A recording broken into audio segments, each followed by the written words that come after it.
ये एक मुतनाज़ा इलाका है, लेकिन ये मुतनाज़ा नहीं है, ये मकबूजा इलाका है, ये मकबूजा इलाका, इस पर कब्जा है। ये पीओके की आवाज है। पीओके की आवाज अब पूरी दुनिया सुन रही है। पाकिस्तान के कब्जे वाले कश्मीर में हालात इतने बिगड़ गए हैं कि अब पाकिस्तान की हुकूमत से खुलकर बगावत होने लगी है। ज्वाइंट अवामी एक्शन कमेटी के प्रस्तावित लॉन्ग मार्च को लेकर पाकिस्तान में जिस तरह के हालात पनपे, जिस तरह से गोलीबारी हुई, जिस तरह से टकराव हुआ, उसके बाद की ये तस्वीरें देख लीजिए।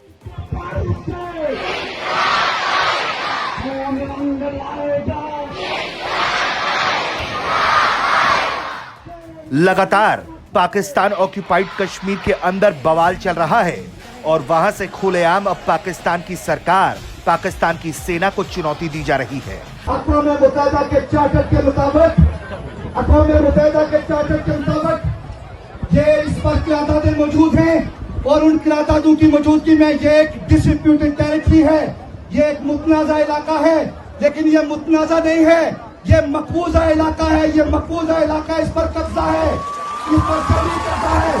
ये एक मुतनाज़ा इलाका है, जिस मुतनाज़ा इलाके में अवाम के पास ये राइट है जम्मू कश्मीर के मसले के मुताल्लिक जो बात करने का इख्तियार है, वो किसी के पास नहीं है, वो इन खवातीन के पास है, वो इन मर्दों के पास है, इनकी औलादों के पास है, वो रियासत के शहरियों के पास है और इसके हम अपने हाथ में। कहा जा रहा है कि हम अपना मसला खुद निपटा लेंगे, तुम अब यहां से निकल जाओ। यानी कि पाकिस्तान की सेना, पाकिस्तान की सरकार पीओके से अब गेट आउट हो जाओ, ये खुलेआम कहा जा रहा है, जो आप वीडियो में भी सुन सकते हैं। इस आवाज ने पूरी दुनिया में बताया है कि पीओके के अंदर किस तरह के जुल्म हो रहे हैं। शहरों और कस्बों को सील किया गया है। 4000 से अधिक रेंजर्स तैनात किए गए हैं। रावलकोट में बिना किसी घोषणा के मीडिया ब्लैकआउट लागू है। पुलिस ने पत्रकारों को शहर में प्रवेश करने से रोक दिया है। इसीलिए देरी से रह रहकर ऐसी तस्वीरें सामने आ रही हैं। बताया जा रहा है कि JAAC यानी कि ज्वाइंट अवामी एक्शन कमेटी की मांग है कि शासक वर्ग को मिलने वाले विशेषाधिकार खत्म हो, राजनीतिक नियुक्तियां कम करना हो, कश्मीर शरणार्थियों के लिए आरक्षित विधानसभा सीटें समाप्त हो जाएं, JAAC कार्यकर्ताओं पर मामले जो दर्ज किए गए वो वापस हो, रेंजर्स की तैनाती हटे, स्वास्थ्य और सुरक्षा व्यवस्था में सुधार हो, प्राकृतिक संसाधनों पर स्थानीय नियंत्रण हो, मंगला डैम का मुआवजा मिले, प्रशासनिक सुधार और रोजगार की गारंटी हो। JAAC ने जिस तरीके से पाकिस्तान के खिलाफ अपनी आवाज उठाई है और कमेटी ने अपने 38 सूत्रीय चार्टर में छात्र संघ चुनाव बहाल करने, न्यायिक सुधार करने, टैक्स में राहत देने, बेहतर सार्वजनिक सेवाओं, कम से कम 50,000 पाकिस्तानी रुपए मासिक वेतन की मांग उठाई है। इसके वजह से लगातार वहां पर संकट पैदा हो गया है।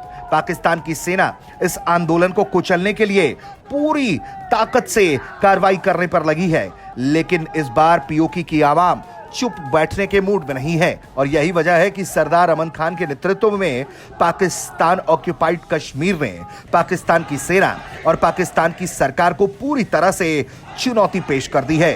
फील्ड मार्शल आसिम मुनीर जो लगातार पीओके की आवाज को कुचलने का काम कर रहे थे, अब उनके लिए भी यह आंदोलन उनके कंट्रोल से बाहर हो चुका है और लगातार वहां हिंसाएं हो रही हैं, गोलीबारी हो रही हैं। बताया जा रहा है कि आए दिन वहां लोग मारे जा रहे हैं। पाकिस्तानी अखबार डॉन ने अपनी रिपोर्ट में हाल ही में यह बताया था कि 2 पुलिसकर्मी मारे गए हैं, जबकि JAAC पर प्रतिबंध लागू करने के अभियान में 7 कार्यकर्ताओं की मौत हुई है। हालांकि JAAC ने इन आरोपों को पूरी तरह खारिज किया है। संगठन का कहना है कि उसका इरादा हथियार उठाने का होता तो निहत्थे साथियों की लाशें नहीं उठानी पड़ती। ब्यूरो रिपोर्ट, भारत तक।